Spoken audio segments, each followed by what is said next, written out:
എൻ്റെ വായനയിലേക്ക് സ്വാഗതം. കഥ ചൂരൽമല. എഴുതിയത് UK കുമാരൻ. കാലത്തെഴുന്നേറ്റ് പത്രം വായിച്ചതിന് ശേഷം വരാന്തയിൽ നിന്നുകൊണ്ട് പുറത്തേക്ക് നോക്കിയപ്പോൾ അന്തരീക്ഷത്തിൻ്റെ കറുത്തിരുണ്ട ഭാവം കണ്ട് തെല്ലൊരമ്പരപ്പാണ് തോന്നിയത്.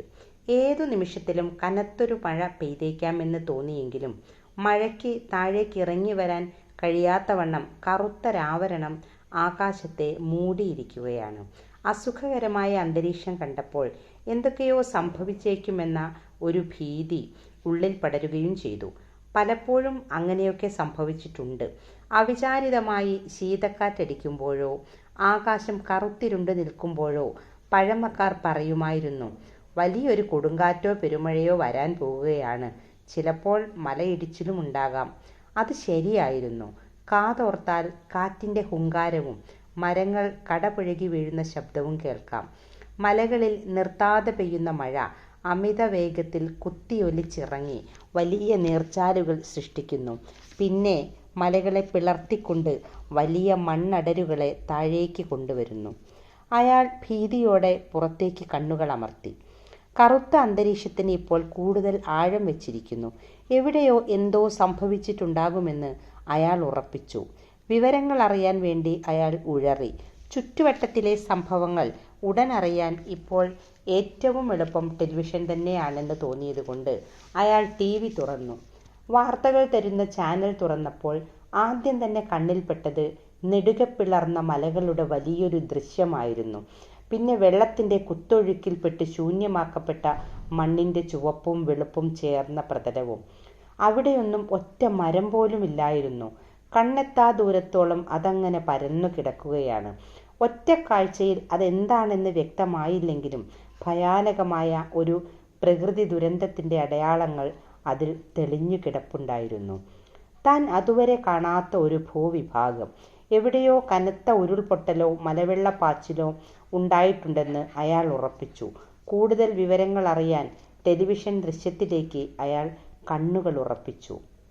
ചൂരൽമലയിൽ ഇന്നലെ അർദ്ധരാത്രിയിലുണ്ടായ ഉരുൾപൊട്ടലിൽ ഒരു നാട് തന്നെ ഒലിച്ചുപോയി. 12ഓളം പേരുടെ മൃതദേഹങ്ങൾ കണ്ടുകിട്ടി. നിരവധി വീടുകളും അപ്രത്യക്ഷമായി. പുന്നപ്പുഴയുടെ ഇരുകരകളെയും ബന്ധിപ്പിക്കുന്ന പാലവും തകർന്നിരിക്കുകയാണ്. പുന്നപ്പുഴയുടെ തീരത്തുള്ള വെള്ളരിമല ഹൈസ്കൂളിൻ്റെ ദൃശ്യവും ചാനലിൽ കണ്ടു. എന്നാൽ ഹൈസ്കൂളിൻ്റെ പ്രധാനപ്പെട്ട കെട്ടിടത്തിൻ്റെ ദൃശ്യം മാത്രമാണ് അവിടെ അവശേഷിച്ചിരുന്നത്. മറ്റെല്ലാ കെട്ടിടങ്ങളും എങ്ങോട്ട് പോയി? മലവെള്ളപ്പാച്ചിലിൽപ്പെട്ട് ഒലിച്ചുപോയോ? അയാൾ അമ്പരന്നു. അയാൾക്ക് ഏറെ പരിചിതമായ ഒരിടമായിരുന്നു ആ പ്രദേശം. എത്രയോ പ്രാവശ്യം ചൂരൽമല അങ്ങാടിയിലൂടെയും അതുവഴിയുള്ള റോഡിലൂടെയും നടന്നു പോയിട്ടുണ്ട്. ഗഫൂർ മാഷാണ് കൂട്ടിനുണ്ടായിരുന്നത്. ഗഫൂർ മാഷ് ഇന്നലെ വിളിച്ചതും വളരെ അപ്രതീക്ഷിതമായിരുന്നു. ജോലിയിൽ നിന്ന് വിരമിച്ചതിന് ശേഷം പുസ്തക വായനയും യാത്രയും ജീവിതത്തിൻ്റെ ഒരു ഭാഗമാക്കിയ മാഷ് പലതും മുൻകൂട്ടി കാണാൻ ശ്രമിക്കുന്ന ഒരാൾ കൂടിയായിരുന്നു.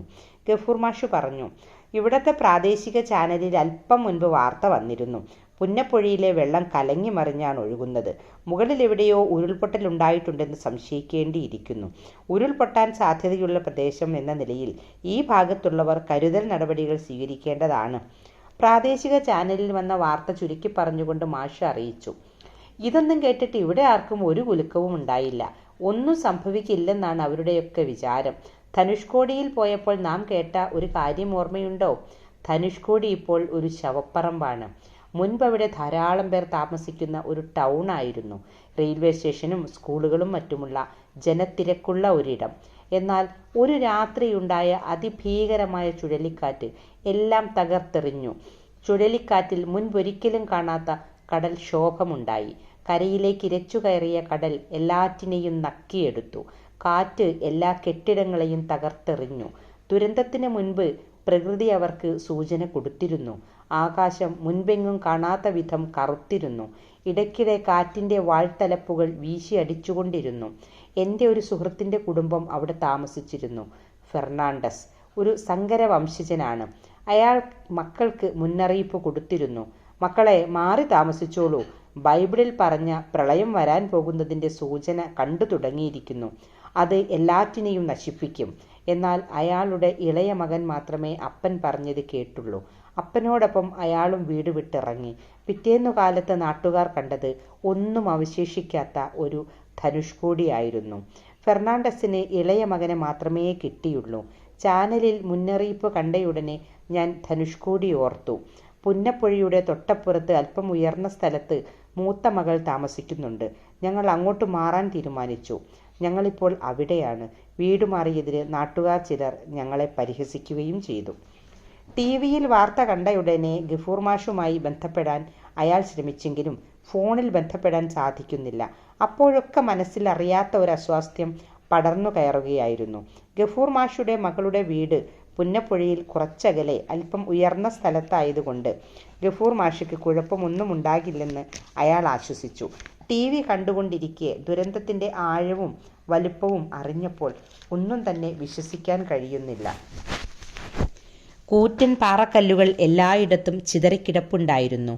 മലയിലുണ്ടായിരുന്ന ആ കൂറ്റൻ കല്ലുകൾ ശക്തമായ മലവെള്ളപ്പാച്ചിലിൽപ്പെട്ട് വളരെ താഴേക്കെത്തുകയായിരുന്നു.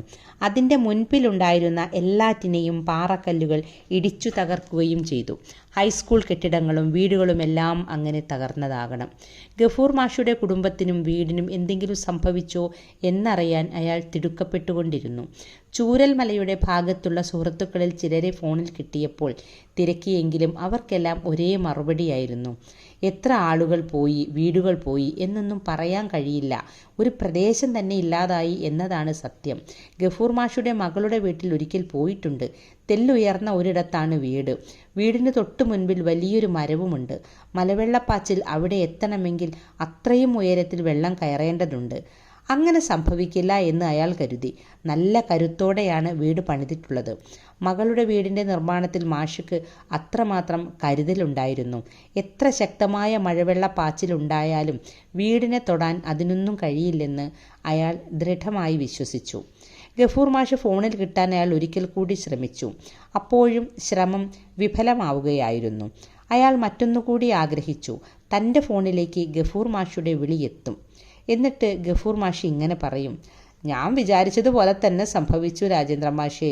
ഇന്നലെ വൈകിട്ട് ചാനൽ കാര്യം പറഞ്ഞതുപോലെ അർദ്ധരാത്രിയോടെ മലയിൽ ഉരുൾപൊട്ടലുണ്ടായി. പുന്നപ്പുഴയിലൂടെ വെള്ളം അതിശക്തിയായി കുത്തിയൊലിച്ചു. വഴിയിലുള്ള എല്ലാറ്റിനെയും വിഴുങ്ങി. മകളുടെ വീടിൻ്റെ പടി വരെ വെള്ളമെത്തി. ഇവിടെ ഇത്രയും ഉയർന്ന സ്ഥലത്ത് വീട് പണിതത് എത്ര നന്നായി എന്ന് ഞങ്ങൾ അപ്പോൾ കരുതി. ഞങ്ങളുടെ പഴയ വീട് മിക്കവാറും മലവെള്ളപ്പാച്ചിലിൽ പെട്ട് തകർന്നിട്ടുണ്ടാവും. ഏതായാലും ധനുഷ്കോടിയിലെ ഫെർണാണ്ടസിൻ്റെ വാക്കുകൾ അപ്പോൾ ഓർത്തത് നന്നായി. വീട് മാറിയിരുന്നില്ലെങ്കിൽ ഞങ്ങളും മലവെള്ളപ്പാച്ചിലിൽ പെട്ടുപോകുമായിരുന്നു. ഗഫൂർ മാഷുടെ വീടിന് എന്തു സംഭവിച്ചുവെന്നറിയാൻ അയാൾക്ക് ഏറെ ആകാംക്ഷയുണ്ടായിരുന്നു. വിവിധ ചാനലുകൾ ചൂരൽമല ദുരന്തം മാത്രമാണ് കാണിച്ചുകൊണ്ടിരുന്നത്. ഏതെങ്കിലും ഒരു ചാനലിലെ അനേകം ദൃശ്യങ്ങൾക്കിടയിൽ ഗഫൂർ മാഷുടെ വീടിരിക്കുന്ന സ്ഥലവും ക്യാമറ കണ്ണുകൾ എത്തുമെന്ന് കരുതി വലിയൊരു മരം കാണിക്കുന്ന ഒരിടമാണ് അയാൾ തിരഞ്ഞുകൊണ്ടിരുന്നത്. ഏറെ പണിപ്പെട്ട് ഒരു ചാനലിൻ്റെ ദൃശ്യത്തിലെത്തിയപ്പോൾ വലിയൊരു മരത്തിൻ്റെ ചിത്രം അയാളുടെ കണ്ണിൽപ്പെട്ടു. ഒറ്റ കാഴ്ചയിൽ തന്നെ മരത്തിൻ്റെ ദൃശ്യം അയാൾ തിരിച്ചറിഞ്ഞു. അതേ മരം തന്നെ, ഉയരത്തിൽ ചെറിയ പൊത്തുകളുള്ള ഒരു മരം. എന്നാൽ മരത്തോട് ചേർന്നുള്ള വീട് അവിടെ ഉണ്ടായിരുന്നില്ല. വീടിൻ്റെ അവശിഷ്ടമെന്ന് കരുതാവുന്നത് തകർന്ന കുറേ ചുമരുകളും കോൺക്രീറ്റ് മേൽപ്പാളികളും ചിതറിക്കിടക്കുന്ന ജനലുകളും വാതിലുകളും മാത്രം. അത്രയും ഉയരത്തിൽ വെള്ളം കുത്തിയൊലിച്ചു വന്ന് ആ വീടിനെ തകർത്തുവെന്ന് അയാൾക്ക് സങ്കല്പിക്കാനേ കഴിയുമായിരുന്നില്ല. അതിനുമപ്പുറം വീടിനുള്ളിൽ കഴിയുന്നവർക്ക് എന്തു പറ്റിക്കാണുമെന്ന് വിചാരിക്കാനും അയാൾ മുതിർന്നില്ല. തൊട്ടപ്പുറത്ത് മറ്റൊരു ചാനലിൽ അപ്പോഴത്തെ ദൃശ്യവും അയാൾ കണ്ടു. വലിയൊരു നീർച്ചാൽ പോലെ പുഴ ശക്തമായി ഒഴുകിക്കൊണ്ടിരിക്കുന്നു. ഈ വഴിയാണ് ഒരു നാടിനെ തകർത്ത വെള്ളം ഇന്നലെ രാത്രിയുടെ അന്ത്യയാമത്തിൽ കുത്തിയൊലിച്ചത്. ഒടുവിൽ ഗതി മാറി ഏതെല്ലാമോ പ്രദേശങ്ങളിൽ അത് എത്തുകയും വൻ ദുരന്തം വിതയ്ക്കുകയും ചെയ്തു. കുത്തിയൊലിച്ചു വന്ന കല്ലുകളും ചളിയും കണ്ണെത്താ ദൂരത്തോളം പരന്നു കിടക്കുകയാണ്. പുന്നപ്പുഴയുടെ തീരത്തിലൂടെ ഒരിക്കൽ പോയിക്കൊണ്ടിരിക്കെ ഇടയ്ക്ക് അതിലേക്കിറങ്ങി കാലും മുഖവും കഴുകി കയറി വരുമ്പോൾ ഗഫൂർ മാഷു പറഞ്ഞു: ഇത് ഞങ്ങളുടെ ഭാരതപ്പുഴയാണ്. ഓന്തിനെക്കുറിച്ച് ഒരു എഴുത്തുകാരൻ ഒരിക്കൽ വിശേഷിപ്പിച്ചത് ഒരു തുള്ളി മുതല എന്നാണ്. അതുപോലെ ഞാൻ പറയുന്നു, ഇത് ഞങ്ങളുടെ ഒരു തുള്ളി ഭാരതപ്പുഴയാണ്. മുണ്ടക്കൈ മലയിലൂടെയും പുഞ്ചിരിമറ്റത്തിലൂടെയും ഗഫൂർ മാഷോടൊപ്പം നടന്നുകൊണ്ടിരിക്കെ അദ്ദേഹത്തിൻ്റെ ഒരു തുള്ളി ഭാരതപ്പുഴ എന്ന വിശേഷണം തമാശയോടെ പലപ്പോഴും ഓർത്തിട്ടുണ്ട്. ഗഫൂർ മാഷക്കും കുടുംബത്തിനും എന്തു സംഭവിച്ചിരിക്കാം? ചാനലിൽ മരിച്ചവരുടെ എണ്ണവും കാണാതായവരുടെ എണ്ണവും പ്രത്യക്ഷപ്പെട്ടു തുടങ്ങിയിരുന്നു. മരിച്ച പലരുടെയും പേരുവിവരങ്ങൾ പ്രത്യക്ഷപ്പെട്ടു തുടങ്ങി. എന്നാൽ അതിലൊന്നും ഗഫൂർ മാഷുടെ പേരുണ്ടായിരുന്നില്ല. അപ്പോഴും അദ്ദേഹത്തിന് ഒന്നും സംഭവിച്ചിട്ടുണ്ടാവുകയില്ലെന്ന് അയാൾ വിശ്വസിച്ചു. ഒരിക്കൽ കൂടി ചൂരൽമലയിലും വെള്ളാർമല ഹൈസ്കൂളിലും പുഞ്ചിരിമറ്റത്തും പുന്നപ്പുഴ തീരത്തും കൂടി ഗഫൂർ മാഷോടൊപ്പം യാത്ര ചെയ്യണമെന്ന് അയാൾ ആഗ്രഹിച്ചിരുന്നു. അതിനിടയിലാണ് ഹൃദയത്തിന് ചില താളക്കേടുകൾ ഉണ്ടായത്. അതോടെ വീട്ടിൽ നിന്ന് യാത്രാവിലക്കുമുണ്ടായി. ഇടയ്ക്കിടയ്ക്ക് ഗഫൂർ മാഷ് വിളിക്കും, എല്ലാം പെട്ടെന്ന് സുഖാവും രാജേന്ദ്ര മാഷേ, എന്നിട്ട് വേണം നമുക്ക് ഒരിക്കൽ കൂടി ഈ ഗ്രാമത്തിലൂടെ നടക്കാൻ. ചൂരൽമല അങ്ങാടിയിലെ റഹ്മത്തിൻ്റെ ചായക്കടയിലിരുന്ന് ചായ കുടിക്കാം. ഒരു തുള്ളി ഭാരതപ്പുഴയായ നമ്മുടെ പുന്നപ്പുഴയിൽ കാൽ നീട്ടിയിരിക്കാം. ഗഫൂർ മാഷുടെ ആശ്വാസവാക്കുകൾ പലപ്പോഴും തുടർന്നുകൊണ്ടിരുന്നു. TV ദൃശ്യങ്ങൾ കണ്ടുകൊണ്ടിരിക്കെ അയാൾ തിരിച്ചറിയുകയായിരുന്നു, ഇനി ആശ്വാസവാക്കുകൾ കേൾക്കാൻ കഴിയില്ല. ചൂരൽമല അങ്ങാടിയുടെ ഒരു ഭാഗം മാത്രമേ അവശേഷിക്കുന്നുള്ളൂ. റഹ്മത്തിൻ്റെ കട ഉണ്ടോ എന്നൊന്നും തിരിച്ചറിയാൻ സാധിക്കുന്നില്ല. ധാരാളം വീടുകളുണ്ടായിരുന്ന ഒരിടമാണ് എന്നൊന്നും മനസ്സിലാക്കാൻ കഴിയാത്ത വിധമാണ് ഭ്രാന്തമായ ശക്തിയിൽ കുത്തിയൊലിച്ചു വന്ന വെള്ളം വീടുകളെ നക്കിക്കൊണ്ടുപോയത്. വീടുകൾക്ക് മുൻപ് അതിർത്തികളുണ്ടായിരുന്നു. ഒരതിർത്തിയുടെ അടയാളവും ഇപ്പോൾ കണ്ടെത്താനേ കഴിയുന്നില്ല. അതിർത്തികളില്ലാത്തൊരു പ്രദേശമായി ചൂരൽമല മാറി. എങ്കിലും ചിലയിടങ്ങളിലൊക്കെ ചില അവശേഷിപ്പുകൾ അങ്ങിങ്ങായി ചിതറിക്കിടപ്പുണ്ടായിരുന്നു. ദുരിതാശ്വാസ പ്രവർത്തകർ അവയൊക്കെ ചികയുകയും കാണാതായവരെക്കുറിച്ച് എന്തെങ്കിലും രേഖകൾ കണ്ടെത്താൻ കഴിയുമോ എന്ന് പരിശോധിക്കുകയും ചെയ്യുന്നു. ചെളിയിൽ പൂണ്ടുകിടക്കുന്ന ഒരു ഡയറിയിൽ നിന്ന് കുതിർന്നു പോകാത്തൊരു കടലാസ് അവർ കണ്ടെത്തി. അതിൽ എന്തെല്ലാമോ എഴുതിയിരുന്നു. അതെന്താണെന്നറിയാൻ വെളിച്ചത്തിലേക്ക് നീക്കി വെച്ചുകൊണ്ട് വായിക്കാൻ ശ്രമിച്ചു. പോലീസ് സ്റ്റേഷനിലേക്ക് ഒരാൾ കൊടുത്ത ഒരു പരാതിയായിരുന്നു അത്.